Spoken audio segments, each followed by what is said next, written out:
제36장 로마서 4에서 8장 로마서 4에서 8장 소개미전대 로마서 1에서 3장에서 바울은 복음 성약을 맺어야 할 필요성을 중점적으로 다루었다. 로마서 4에서 8장에서 그는 성약 안에서의 삶, 즉 그리스도 예수 안에 있는 삶의 특성을 가르쳤다. 로마서 8장 1절 바울은 의로움이 예수 그리스도를 믿는 신앙으로 오는 것이지 모세 율법의 행위로 오지 않는다고 가르치면서 로마서 3장 21에서 31절 참조, 이 교리를 뒷받침하기 위해 모세 율법이 주어지기 수백 년 전에 살았던 아브라함을 예로 들었다.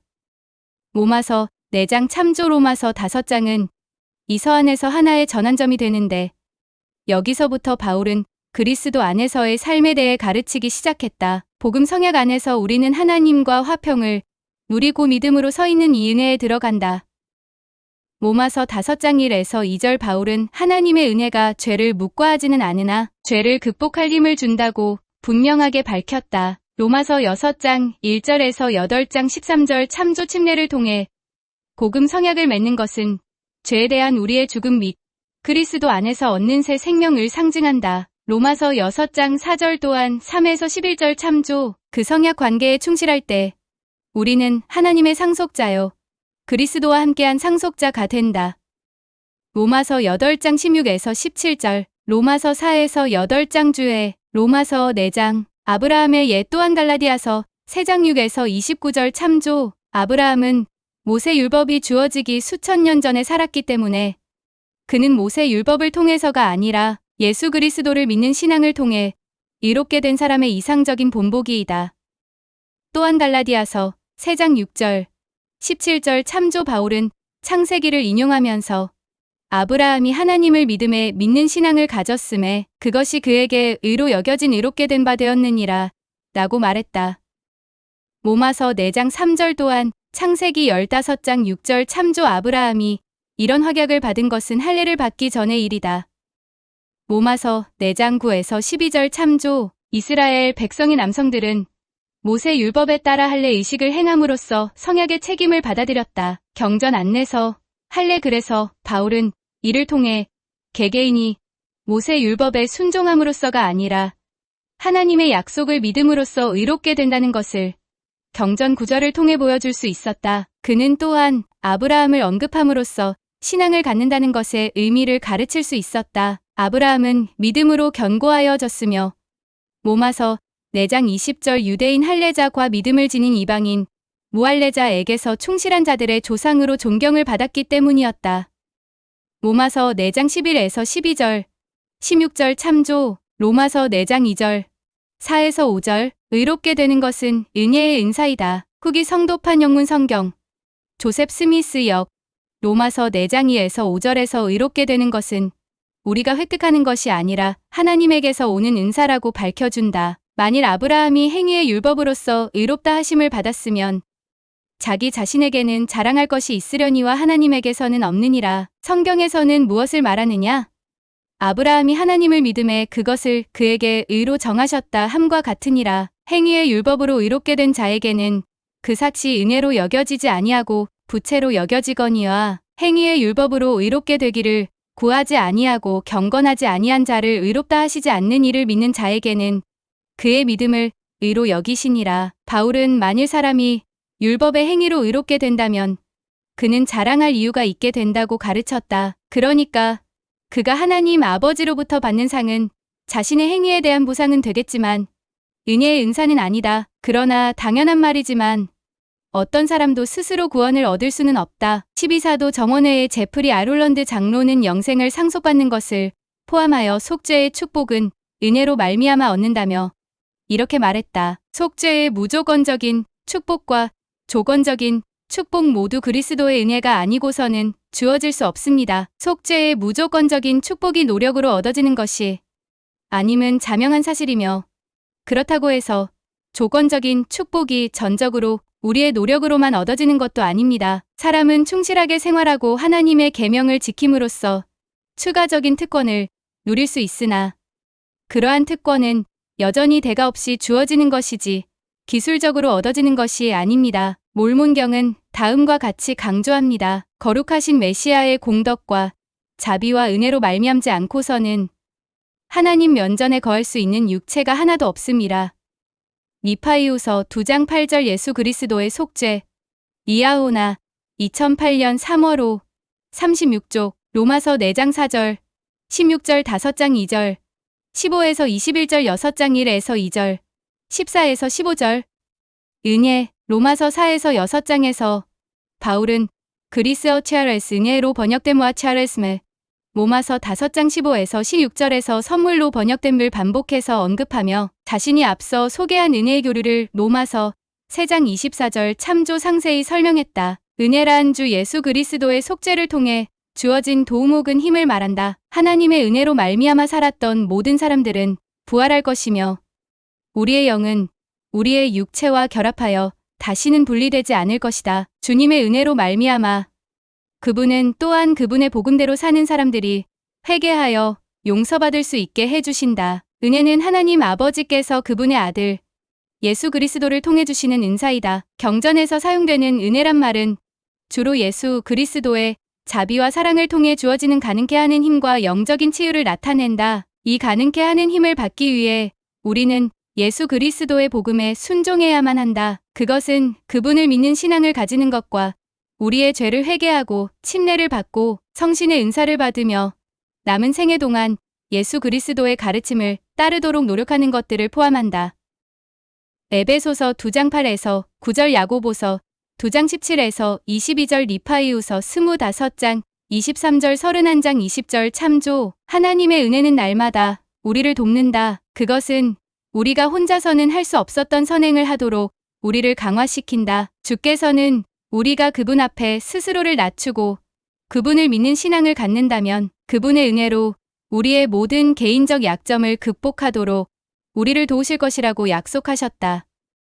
이더서 12장 27절 참조 은혜에 대해 더 알고 싶다면 로마서 3장 23에서 24절 주애를 참조한다. 로마서에 나오는 은혜에 관한 가르침, 성구 설명, 후기 성도판 영문 성경 조셉 스미스 역, 로마서 3장 24절. 그러므로 그리스도 예수 안에 있는 속량으로 말미암아 하나님의 은혜로만 의롭다 하심을 얻은 자 되었느니라. 우리는 하나님의 은혜로만 죄를 용서받을 수 있는데 그것은 예수 그리스도의 속죄를 통해 모든 사람에게 가능해졌다. 로마서 3장 23에서 24절 주의 참조, 후기 성도판 영문 성경 조셉 스미스 역, 로마서 4장 4절, 16절. 이라는 자에게는 그 삭시 은혜로 여겨지지 아니하고 부채로 여겨지거니와 그러므로 너희는 은혜를 통하여 신앙과 행위로 의롭게 되나니. 16절은 경전 안내서에 나옴 죄로부터 구원을 받는다는 것은 하나님께서 우리에게 어떤 빚을 져서 우리가 얻게 되는 것도 아니고 오로지 우리 행위만으로 얻는 그런 것도 아니다. 로마서 3장 23절 5장 8절 참조. 하나님께서 아브라함에게 약속하셨듯이 구원은 그분이 우리에게 자비롭게 제공해 주신 것이다. 우리는 예수 그리스도를 믿는 신앙을 지님으로써 이 은사를 얻는다. 그렇지만 우리가 이 구원의 은사를 얻기 위해 해야 할 모든 일을 다한 후에도 그것은 여전히 하나님께서 주시는 은사이다.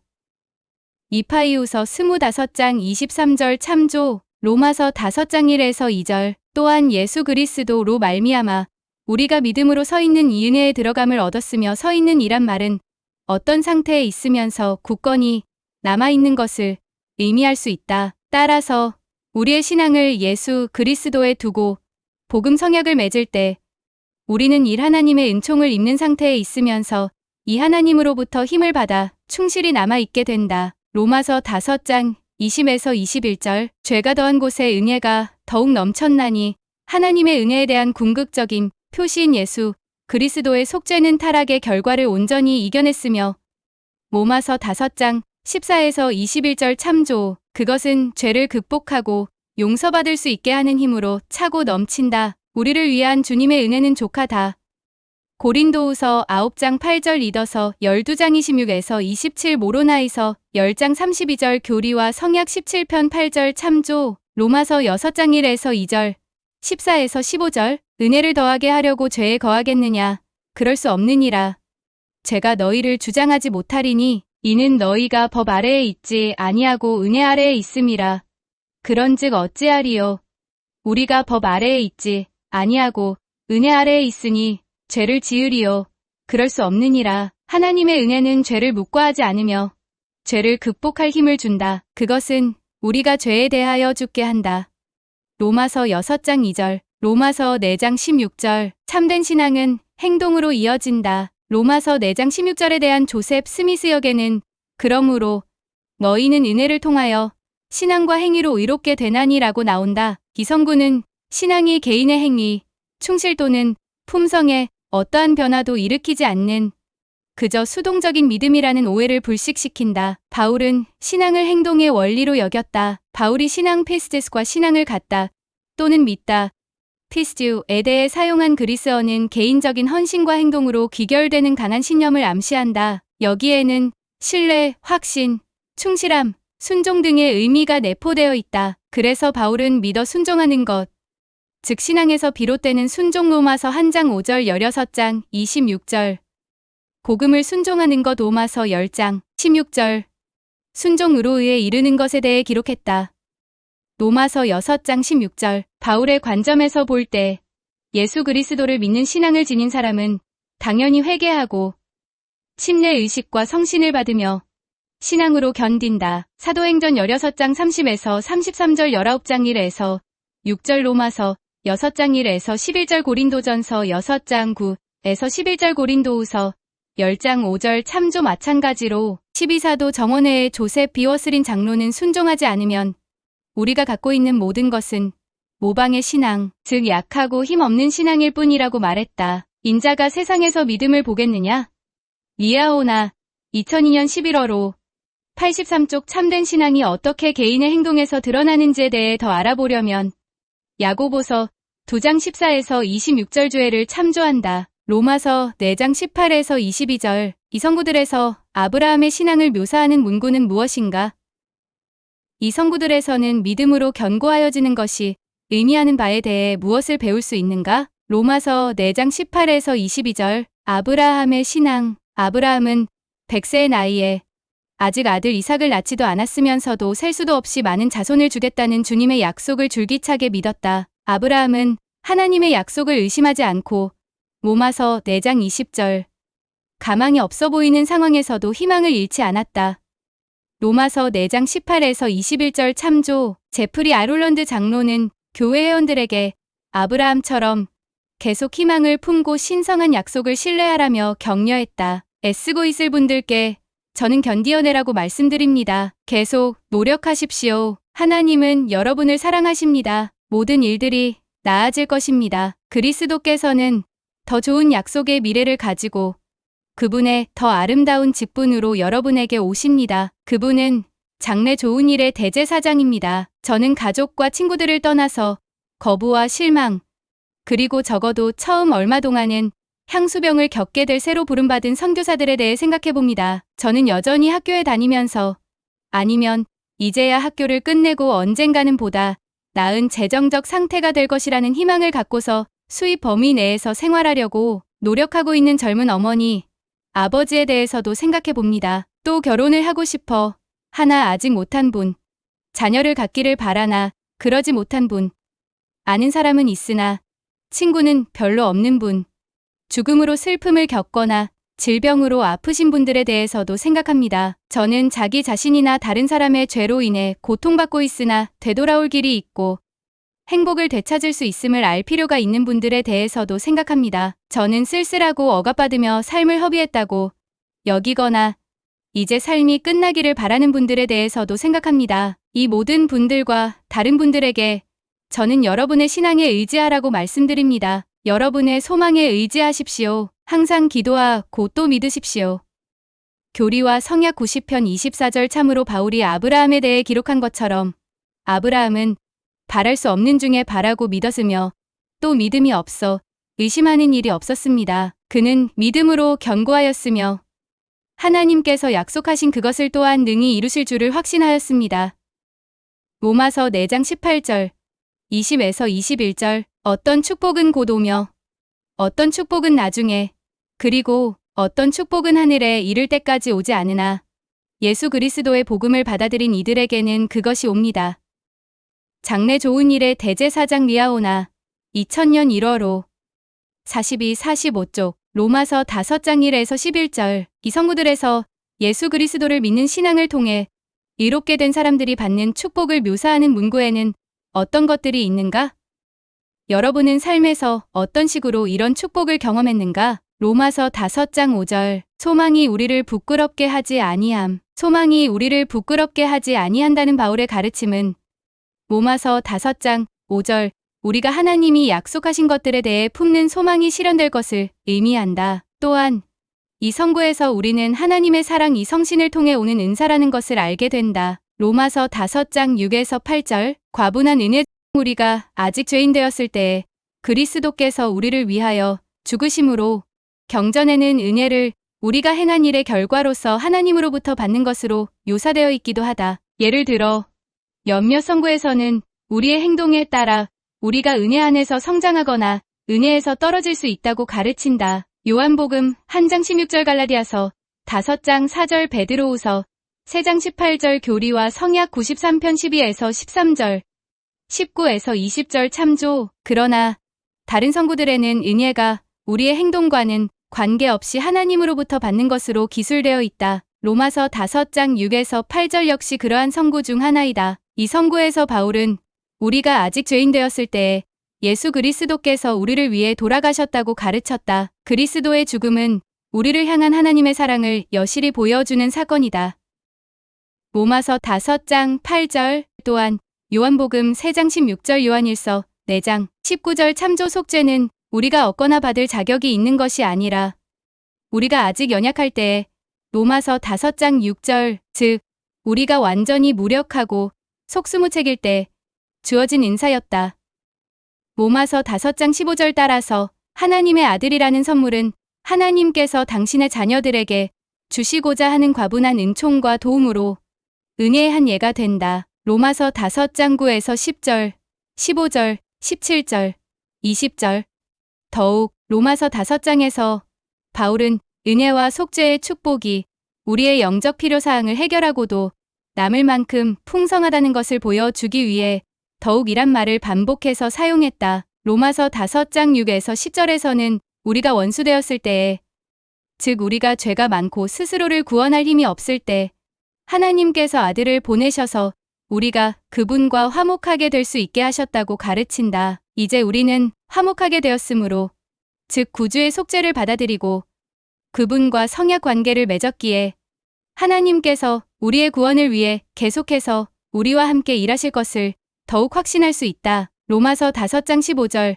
17절에서는 아담의 타락으로 이 세상에 사망이 있게 되고 우리 모두가 영향을 받게 되었지만 예수 그리스도의 속죄로 말미암아 더욱 큰 영향을 미치는 은혜가 이 세상에 임하게 되었다고 가르친다. 로마서 5장 20절에서는 우리의 죄가 넘칠지라도 속죄를 통한 하나님의 은혜는 더욱 넘치며 하나님의 은혜는 우리가 모든 죄와 연약함을 극복하도록 도움을 주기에 충분하다고 가르친다. 또한 이더서 12장 27절 참조 12사도 정원회의 보이드 K. 패커 회장은 이렇게 확언했다. 지옥의 길을 따르기로 한 소수 외에 완전한 용서의 약속에서 제외될 습관, 중독, 반항, 범법, 배도나 범죄는 없습니다. 그것이 그리스도의 속죄의 약속입니다. 용서의 밝은 아침, 성도의 벗 1996년 1월 20쪽 로마서 5장 11절 신약전서에 나오는 속죄라는 단어 로마서 5장 11절은 흠정역 신약전서에서 속죄 에터니멘트라는 단어가 유일하게 사용된 성구이지만 개역개정판 한글 성경에는 화목으로 번역되어 있음에서 옮기니 관련된 용어인 화목 reconciliation 은 신약전서의 다른 부분에도 나온다. 로마서 5장 10절 11장 15절 고린도후서 5장 18에서 20절 에베소서 2장 16절 골로새서 1장 20에서 21절 참조. 이 두 단어는 적대적인 관계에서 우호적인 관계로의 변화, 끊기거나 어긋난 관계의 회복, 두 당사자의 재화합을 의미한다. 12사도 정원회의 브루스 알 맥콩키 장로는 화목을 다음과 같이 정의했다. 화목이란 죄와 영적인 어둠의 상태에 있는 인간을 속량하며 하나님과 화합 및 일치를 이루는 상태로 회복시키는 과정이다. Doctrinal New Testament Commentary 3보스 1965에서 73. 이 422 신약전서의 저자들은 예수 그리스도의 속죄를 언급하기 위해 대속물 redemption 또는 속량 ransom이란 용어들도 사용했다. 마가복음 10장 45절, 로마서 3장 24절, 8장 23절, 에베소서 1장 7절, 14절, 골로새서 1장 14절, 히브리서 9장 12절, 15절 참조, 12사도 정원회의 러셀 넬슨 장로는 속죄라는 단어의 의미를 다음과 같이 탐구했다. 속죄란 말의 깊은 의미에 대해 상고해 봅시다. 영어로 이 말을 이루는 부분들을 살펴보면 속죄 atonement는 한 사람이 다른 사람과 화합한다는 의미를 시사합니다. 다른 언어에서는 보상이나 화해를 의미하는 단어들을 사용하기도 합니다. 보상 expiation은 죄값을 치르는 것을 의미합니다. 속죄는 라틴어 어원에서 유래한 화해 reconciliation라는 영문 단어와 관련이 있습니다. 그러므로 영문 단어 화해는 문자 그대로 다시 한자리에 앉는 것을 의미합니다. 구약 시대의 세머를 연구해보면 속죄란 말이 많은 의미를 지니고 있음을 발견하게 됩니다. 히브리어에서 속죄를 뜻하는 기본적인 단어는 카파로서 덮다 또는 용서하다라는 의미의 동사입니다. 아람어와 아랍어에서 이와 유사한 단어는 카펫인데 이는 꼭 끌어안는다는 뜻입니다. 저는 그 모든 것들의 중요함을 깊이 생각하면서 기쁨으로 눈물을 흘립니다. 구속받는 것은 속죄받는 것이며 하나님께서 용서하신다는 표현뿐만 아니라 우리의 생각과 마음이 그분과 일치한다는 표현으로 꼭 끌어안아 주시는 것입니다. 속죄, 성도의 벗, 1997년 1월 5, 34에서 35쪽, 로마서 5장 12에서 21절, 아담의 타락과 그리스도의 속죄, 오실 자의 모형이었던 아담은 예수 그리스도의 표상 또는 예시였다. 로마서 5장 14절, 로마서 5장 12에서 21절에서 바울은 아담이 가져온 타락의 결과를 그리스도께서 치르신 속죄의 결과와 비교했다. 바울은 신약전서에서 속죄가 어떻게 타락의 결과를 극복하는지를 상술한 유일한 저자였다. 또한 고린도전서 15장 21에서 22절, 45에서 49절 참조, 그리고 몰문경에서도 몇몇 선지자가 이 개념을 가르쳤다. 이파이우서 2장 25에서 26절, 9장 6에서 7절, 21절 엘마서 42장 2에서 15절, 몰문서 9장 12절 참조, 로마서 6장 1에서 11절, 침례의 상징. 바울은 교회 회원들에게 그들이 예수와 합하여 침례를 받았으며 그 침례를 통해 그들이 그리스도와 성약 관계를 맺었음을 상기시켰다.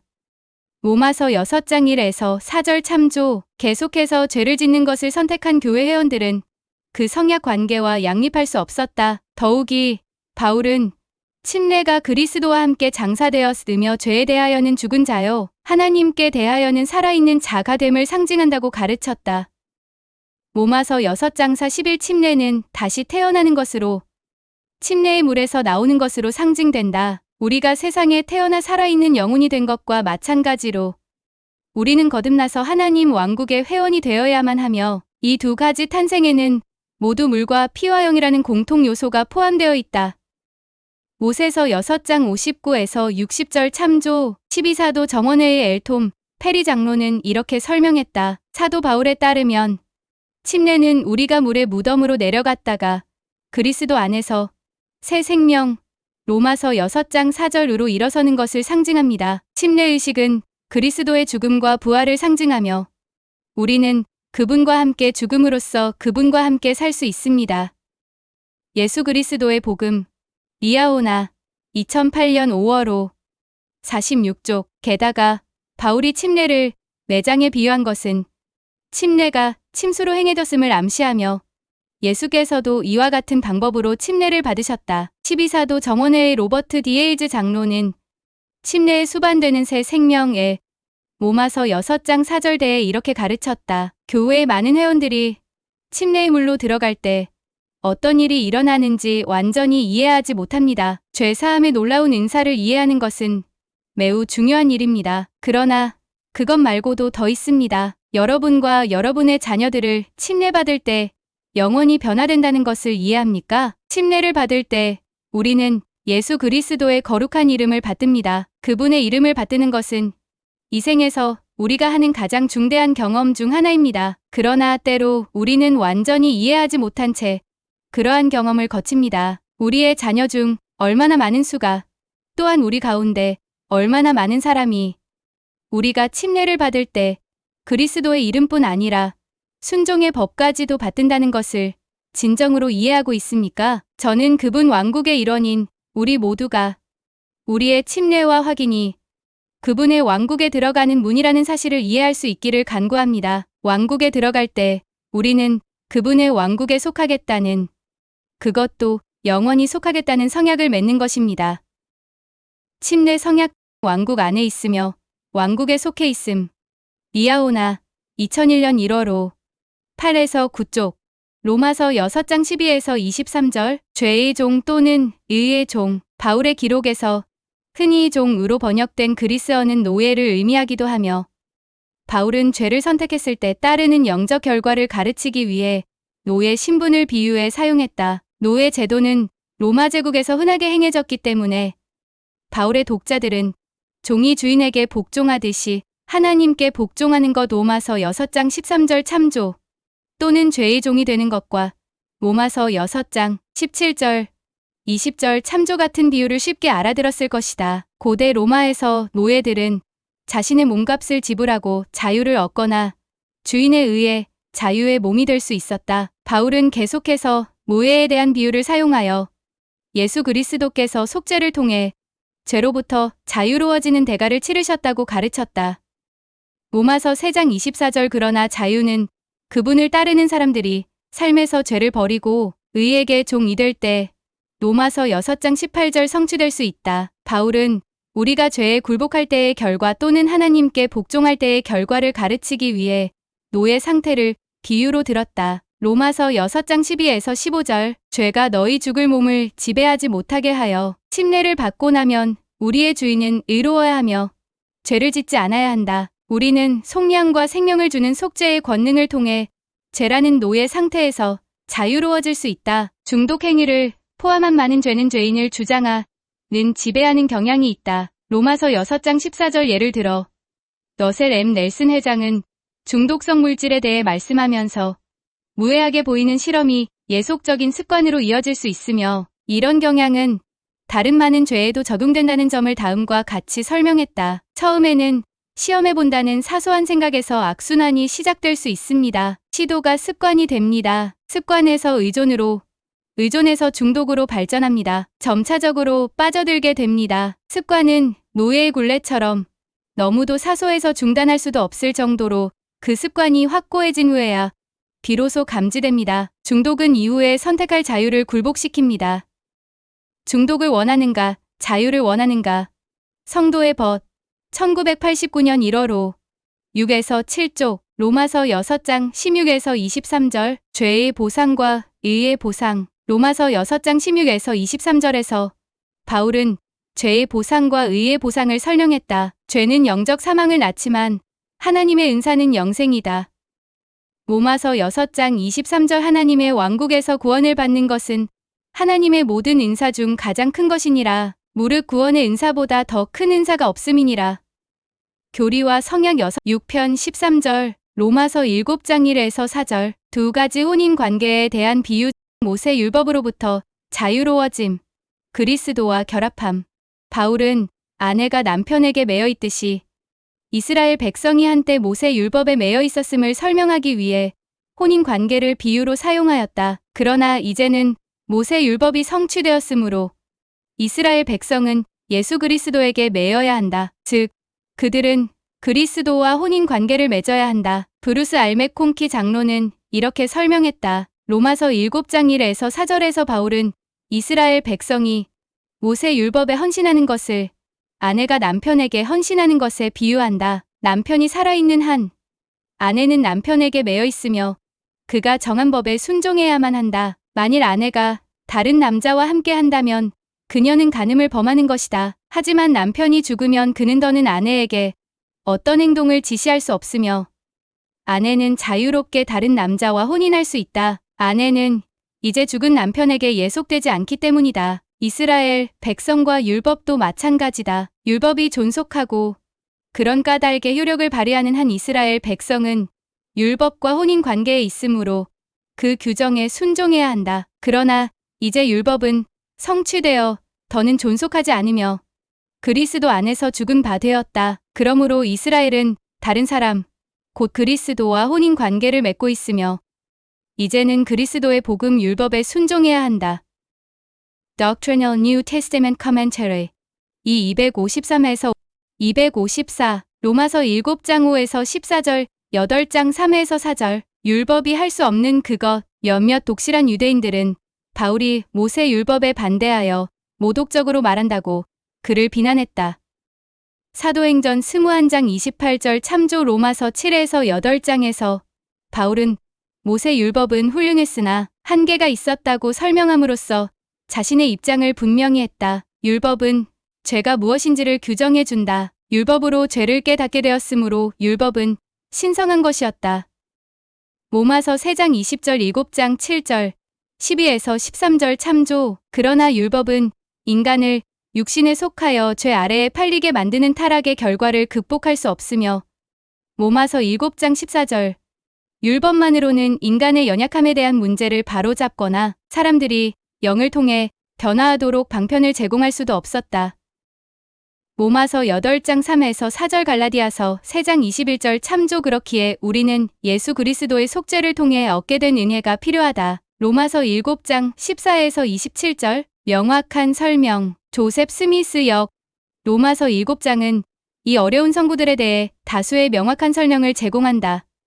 경전 안내서 참조 무릇 우리는 계명이 영적인 줄 아노라. 하지만 내가 율법 아래 있을 때에는 나는 여전히 육신에 속하여 죄 아래 팔렸음이니라. 그러나 이제 나는 영적이니 이는 내가 행하라 명받은 바를 행하며 또 허락되지 아니하도록 명받은 바를 나는 허락하지 아니함이니라. 이는 내가 알기에 옳지 않은 것을 나는 행하려 하지 않음이요 죄가 되는 것은 내가 미워함이니라. 그러할진대 만일 내가 허락하려 하지 아니하는 것을 행하지 아니하면 나는 율법이 선하다 함에 동의하는 것이니 나는 정죄받지 아니하느니라. 그러하면 이제 죄를 짓는 것은 더 이상 내가 아니요 고리여 나는 내 안에 거하는 그 죄를 굴복시키려 하는도다. 무릇 내 속 곧 내 육신에는 선한 것이 거하지 않는 줄을 알며 무릇 의지는 내게 있으나 선한 것을 행하는 것은 찾아볼 수 없으니 오직 그리스도를 통해서 뿐이라.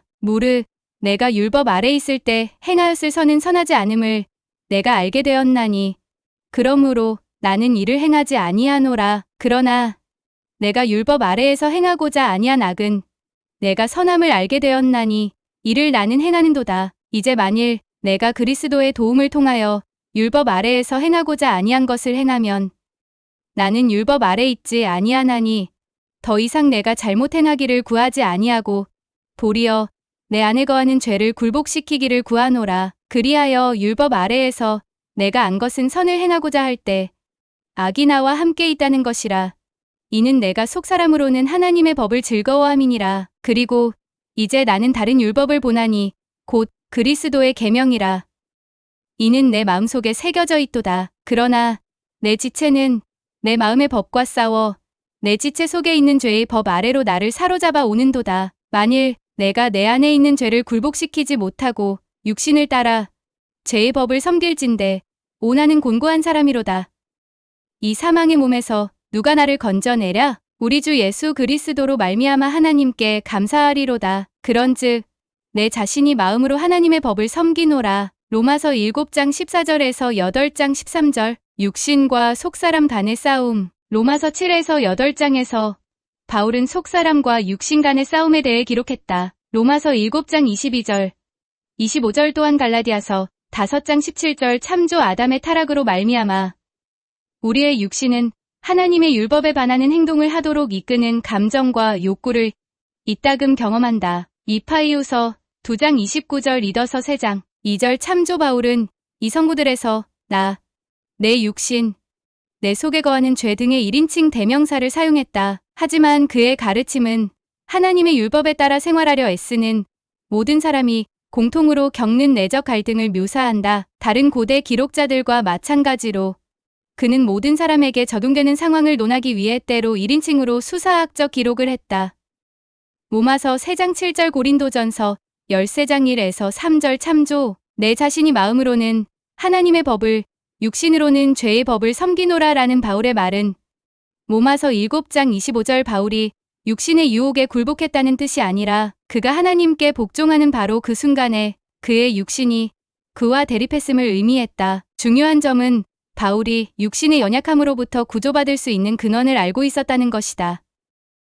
이사야 6장 6에서 8절 리파이우서 4장 19에서 20절 비교. 러셀 M. 넬슨 회장은 우리의 육신과 관련된 시험에 대하여 다음과 같이 말했다. 인생의 시기에서 육신이 유혹이나 시련이나 고통을 겪지 않고 지낼 수는 없습니다. 그러나 여러분이 기도하는 마음으로 자제심을 키운다면 육체의 욕망은 극복될 수 있습니다. 그렇게 될 때 여러분은 예수님께서 그러신 것처럼 하나님 아버지께 순종할 힘을 갖게 될 것입니다. 예수님은 내 원대로 마시옵고 아버지의 원대로 되기를 원하나이다 라고 말했습니다. 누가복음 22장 42절. 큰 시련이 여러분에게 닥칠 때 구주의 영광스러운 약속을 기억하십시오. 이기는 그에게는 내가 내 보좌에 함께 앉게 하여 주기를 내가 이기고 아버지 보좌에 함께 앉은 것과 같이 하리라.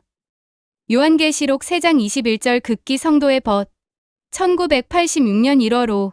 37쪽. 로마서 8장 1에서 13절. 육신을 따르지 않고 그 영을 따라 행하라. 로마서 8장 1에서 13절에서 바울은 영과 육신을 누차 언급했다. 영이라는 단어로는 주로 그리스도 예수 안에 있는 생명의 성령의 법. 로마서 8장 2절. 즉 예수 그리스도의 속죄 희생과 모세 율법 이후에 확립된 예수 그리스도의 복음을 지칭했다. 육신이라는 단어로는 주로 육신으로 말미암아 연약한 로마서 8장 3절 모세 율법을 지칭했다. 브루스 알맥콩키 장로는 로마서 8장 1에서 13절에 대해 이렇게 말했다. 생명과 평안은 모세 율법이 아니라 그리스도와 그분의 구원하는 은혜를 통해 온다. 모세 율법에 따른 행위는 세속적인 것, 육신의 것, 죽음의 것을 다룬다. 거기에는 속죄하고 속량하고 구원하고 현세에서는 기쁨과 평안을 가져다주고 내세에서는 영생을 가져다줄 권능이 없다. 그러나 그리스도는 영적인 것, 영의 것, 생명을 가져다주는 것을 다룬다. 그분으로 말미암아 이의 일을 행하는 자는 자기 상을 받으리니 곧 이 세상에서는 평화를, 장차올 세상에서는 영생을 받으리라. 교리와 성약 59편 23절 Doctrinal New Testament Commentary. 이 259에서 260. 로마서 8장 13절. 영을 통해 몸의 행실을 죽임. 기독교 내 일부 단체와 다른 종교적 관례에서는 육신의 욕구를 극복하는 유일한 방법은 육체적 즐거움을 온전히 삼가는 것이라고 믿는다. 그러나 많은 육체적 즐거움은 죄가 되지 않으며 유익하다. 바울은 성령을 동반하면 우리의 몸을 하나님께서 당신의 자녀들을 위해 의도하신 목적에 따라 사용할 수 있다고 가르쳤다. 영은 몸의 행실을 죽이 억제하고 영적 삶을 전해줄 수 있다. 로마서 8장 13절 또한 갈라디아서 5장 16절 참조 12사도 정원회의 팔리 피프레 장로도 다음과 같이 이와 유사한 가르침을 주었다. 성신의 은사는 모든 자연적인 정열과 감정을 정화하고 지혜의 은사를 통해 그것들을 합법적으로 사용하도록 조절해준다.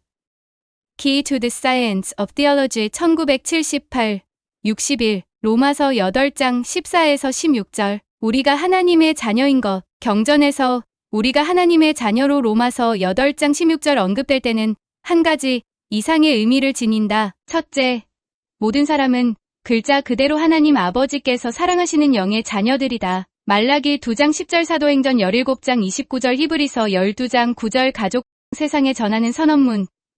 리아오나 2010년 11월 5. 129쪽 참조. 둘째, 예수 그리스도를 믿는 신앙을 나타내고 회개하고 침례와 성신의 은사를 받을 때 우리는 성약 관계를 통해 하나님의 자녀로 거듭난다. 요한복음 1장 12절 갈라디아서 3장 26에서 29절 모사이아서 5장 7절 교리와 성약 11편 30절 모세서 6장 65에서 68절 참조. 로마서 8장 16절에서 바울이 우리가 하나님의 자녀라고 말한 것은 맥락상 두 번째 의미인 성약 관계를 뜻하는 것이 분명하다. 바울이 말한 하나님의 자녀는 그리스도와 맺는 성약 관계를 통해 하나님의 영으로 인도함을 받았다.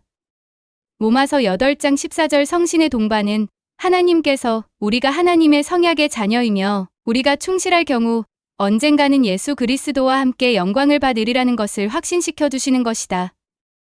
로마서 8장 16에서 17절 로마서 8장에서 바울이 말한 축복, 즉 하나님의 상속자 17절, 우리를 위한 영의 중재, 하나님의 지속적인 사랑의 충만한 표현 등과 같은 축복은 하나님의 성약의 자녀들이 누리는 것이지만 그분의 모든 영의 자녀가 반드시 누리는 것은 아니다. 로마서 8장 15절, 양자의 영, 가이사 아구스도, 그리스도께서 탄생하셨던 시기에 로마의 통치자였던 가이사 아구스도는 누가복음 2장 1절 참조 그의 전임자였던 가이사 율리어스에게 입양된 사람이었다. 입양은 로마 제국에서 흔히 있는 일이었기에 바울의 독자들에게 그 용어는 친숙한 개념이었을 것이다. 누군가를 합법적으로 입양한 사람은 친자녀가 누리게 될 모든 권리와 특권을 입양된 사람에게 주었다. 따라서 우리가 복음 성약을 맺음으로써 양자의 영을 받을 때 로마서 8장 15절, 우리는 하나님의 자녀이자 그리스도와 함께 한 상속자가 된다. 로마서 8장 17절, 로마서 8장 15절, 우리가 아빠 아버지라고 부르짖느니라. 구주께서는 겟세마네 동산에서 아버지 또는 나의 아버지를 의미하는 아람어 에베 아빠라는 말로 하나님 아버지를 부르셨다. 마가복음 14장 36절 참조, 구주께서는 자신을 따르는 이들에게 그들도 하나님을 하늘에 계신 아버지로 불러야 한다고 가르치셨다. 마태복음 6장 9절 누가복음 11장 2절 참조, 우리가 아빠 아버지라고 부르짖느니라. 라는 바울의 말은 로마서 8장 15절 초기 기독교인들이 구주와 같은 방법으로 하나님을 불렀음을 암시한다. 그들은 아버지라는 칭호가 자신들이 하나님과 함께 친밀하고도 개인적인 관계를 누리고 있음을 반영한다고 여겼을 것이다. 하나님의 위대함을 나타내는 모든 칭호 중에서도 아버지는 그분께서 당신의 자녀들에게 당신을 부를 때 사용하라고 하신 칭호이다. 로마서 8장 17절, 하나님의 상속자요. 그리스도와 함께 한 상속자, 브루스 알메콩키 장로는 그리스도와 함께 한 상속자, 가 로마서 8장 17절 의미하는 바를 이렇게 설명했다. 함께 상속자가 된 사람은 주된 상속자이신 하나님의 아들을 포함하여 다른 모든 상속자들과 함께 동등하게 상속받는다. 함께 상속자가 된 각각은 모든 것의 전체를 나누지 않고 동등한 몫으로 취한다. 만일 한 사람이 모든 것을 안다면 다른 모든 사람들도 마찬가지이다. 만일 한 사람이 모든 권능을 지닌다면 그와 함께한 모든 상속자들도 마찬가지이다. Mormon Doctrine 인디 1966 395 12사도 정원회에 델린 H. 옥스 장로는 하나님의 상속자가 되는 것은 우리가 하나님처럼 되는 것을 의미한다며 이렇게 가르쳤다. 회복된 예수 그리스도, 교회의 신학에서 볼 때 지상생활의 목적은 하나님의 아들과 딸로서 우리의 운명을 실현하도록, 즉 그분처럼 되도록 준비하는 것입니다. 성경에서는 인간을 하나님의 자녀라고 묘사하기도 하고 하나님의 상속자요. 그리스도와 함께 한 상속자라고 로마서 8장 16에서 17절 묘사하기도 합니다. 또한 우리가 그와 함께 영광을 받기 위하여 고난도 함께 받아야 로마서 8장 17절 하며 그가 나타나시면 우리가 그와 같이 된다라고 요한일서 3장 2절 기록되어 있습니다. 우리는 이러한 성경의 가르침을 문자 그대로 받아들입니다. 우리는 지상생활의 목적은 육신을 얻는 것이며 예수 그리스도의 속죄를 통하여 복음의 율법과 의식에 순종함으로써 승영 또는 영생으로 불리는 영화로운 부활된 해의 왕국에 합당한 자격을 갖추는 것임을 믿습니다.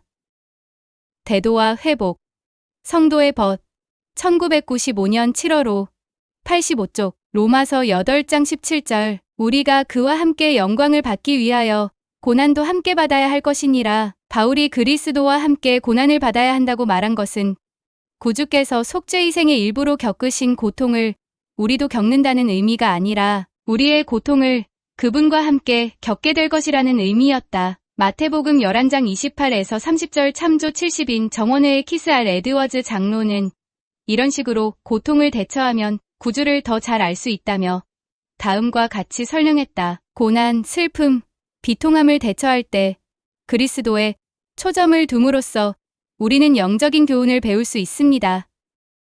옛 선지자 바울은 우리가 고난을 통해 구주에 대해 더 잘 알게 되는 기회를 얻게 된다고 기록했습니다. 로마인들에게 보내는 편지에 그는 이렇게 적었습니다. 성령이 친히 우리의 영과 더불어 우리가 하나님의 자녀인 것을 증언하시나니 자녀이면 또한 상속자 곧 하나님의 상속자요.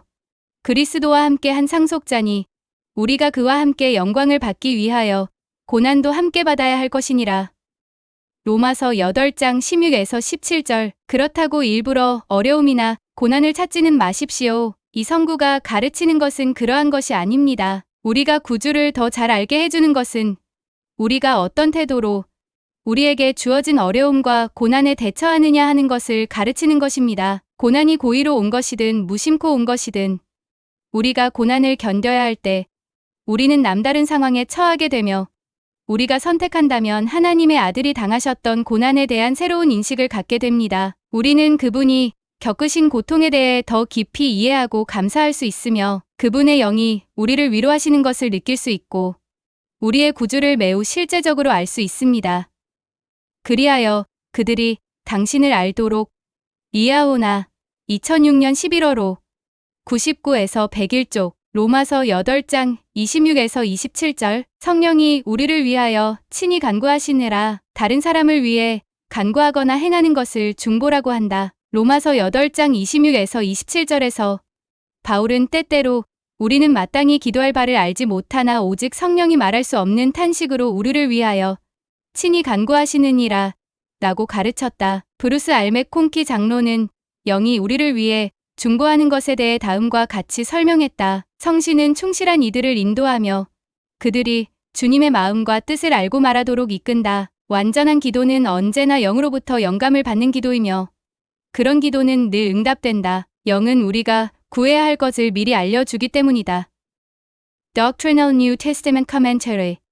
이 266 또한 교리와 성약 50편 29에서 30절 참조. 로마서 8장 28절. 하나님을 사랑하는 자들에게는 모든 것이 합력하여 선을 이루느니라. 70인 정원회의 제임스 B. 마르티노 장로는 바울이 로마서 8장 28절에서 하나님을 사랑하는 자들에게는 모든 것이 합력하여 선을 이루느니라 라고 한 말의 의미에 대해 다음과 같이 말했다. 하시는 하나님 아버지께서는 우리가 좀 더 그리스도와 같이 되는데 필요한 속성과 성품을 발전시킬 수 있도록 다양한 경험을 겪게 하십니다. 시련은 여러 가지 형태로 오지만 우리가 경험해서 유익을 얻는 방법만 깨닫는다면 각 시련은 우리가 조금 더 구주와 같이 되게 하는 계기가 될 것입니다. 이 교류를 이해하면 하나님의 사랑을 더욱 강하게 확신하게 됩니다. 이 생에서 왜 그런 일을 겪는지 알지는 못하지만 경험을 통해 성장하리라는 강한 확신을 가질 수 있습니다.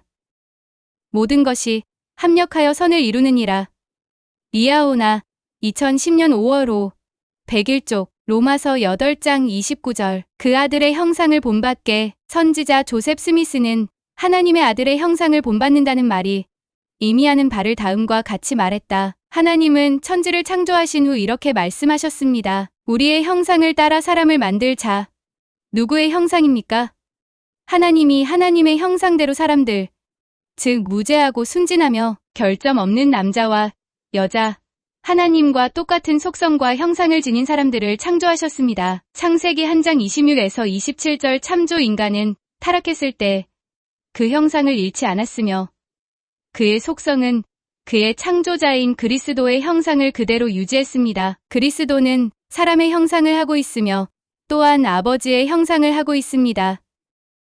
히브리서 1장 3절. 참조. 그리스도의 속죄와 부활 그리고 복음에 대한 순종을 통해 우리는 다시 그분의 아들 예수 그리스도의 형상을 따르게 될 것이며 로마서 8장 29절. 참조. 그 후 우리는 하나님의 형상과 영광 및 속성을 지니게 될 것입니다.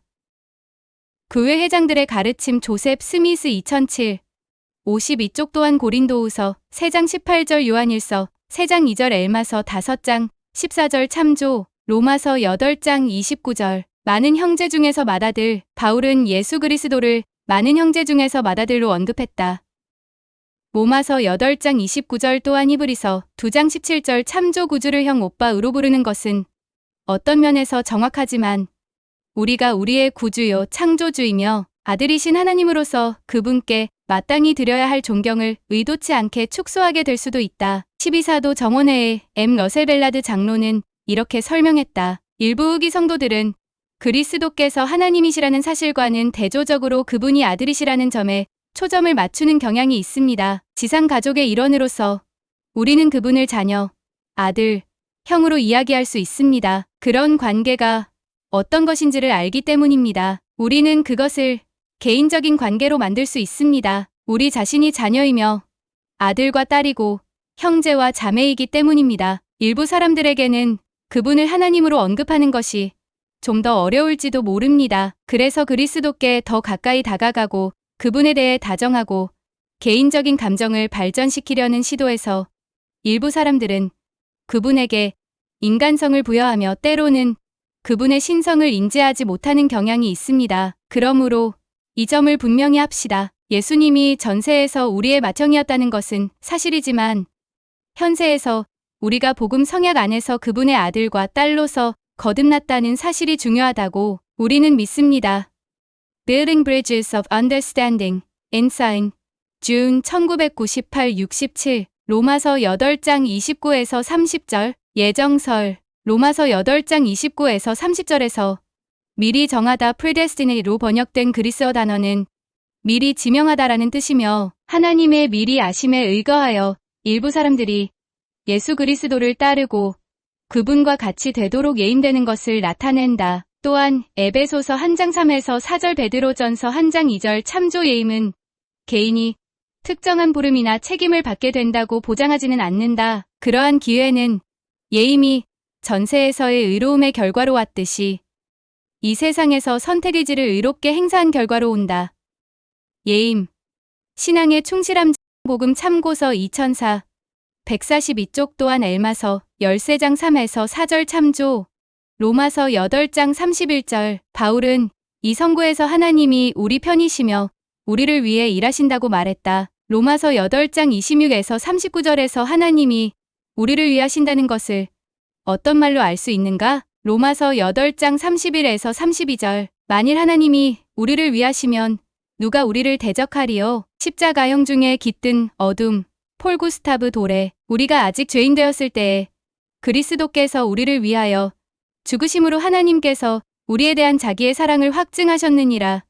로마서 5장 8절, 바울은 그리스도의 속죄가 하나님이 우리를 위하시고 우리와 우리의 영원한 행복에 전념하신다는 사실을 나타낸다고 가르쳤다. 하나님께서 독생자를 우리에게 보내주셨으므로 우리는 하나님께서 계속 우리의 구원을 위해 일하시고 그분께서 우리에게 주고자 하시는 모든 것을 상속받을 수 있도록 우리를 준비시키시리라는 것을 확신할 수 있다. 이와 비슷하게 제프리 아롤런드 장로도 교회 회원들에게 다음과 같이 권고했다. 십자가의 달리심과 속죄의 무한한 대가를 생각해 볼 때 저는 그분이 우리에게 등을 돌리지 않으실 것임을 여러분에게 약속할 수 있습니다. 형제 자매 여러분, 여러분의 역경이 무엇이든지 절대 포기하지 마십시오. 고쳐야 하는 부서진 것들. 리아오나 2006년 5월 5, 71쪽, 로마서 8장 37절, 넉넉히 이기느니라. 로마서 8장 37절에서 넉넉히 이기느니라 로 번역된 그리스어는 압도적인 승리를 거두는 것을 의미한다. 이 말은 바울이 로마서 5장 9에서 20절에서 더욱이라는 표현을 사용한 성구들을 반영하며 이는 예수 그리스도의 속죄를 통해 가능해진 하나님의 은혜가 아담의 타락에 따른 결과보다 더욱 강력함을 강조한다. 생각해 볼 점, 여러분은 하나님의 은혜를 일상적인 힘과 충실히 남는데 필요한 도움의 형태로 경험한 적이 있는가? 그것은 언제인가? 여러분은 은혜를 통해 죄를 극복한 어떠한 경험을 해보았는가? 다음번 성찬을 취할 때 침례 성약을 새롭게 하기 위해 로마서 6장 1에서 11절에 나오는 어떤 진리들을 숙고해 볼 수 있을까? 제안 과제. 다음 내용을 숙고한다. 각각은 은혜에 대한 이해가 부족함을 보여준다. 나는 너무 많은 죄를 지었어. 그러니까 해의 왕국에서 구원받을 희망이 없어. 최선을 다해 노력하겠지만 승용할 정도로 복음에 따라 잘 생활하지는 못했거든. 나는 매우 열심히 일하고 있고 교회 부름에 봉사하는데 아주 많은 시간을 보내고 있어. 주님께서 하늘에서 큰 상을 주시도록 말이야. 내 인생은 시련과 해야 하는 일투성이야. 포기하고 싶어. 내가 이 죄를 계속 짓는다고 하더라도 별 문제 될 건 없어. 내가 하는 행동은 하나님의 은혜로 덮어지는데 왜 그만두어야 하지? 위에 그래서 여러분이 찾은 은혜에 대한 그릇된 생각을 분석하여 한쪽 분량으로 보고서를 쓴다. 바울이 은혜에 대해 가르친 진리 중에 이처럼 잘못 생각하는 사람들에게 도움이 될 진리들을 포함시킨다.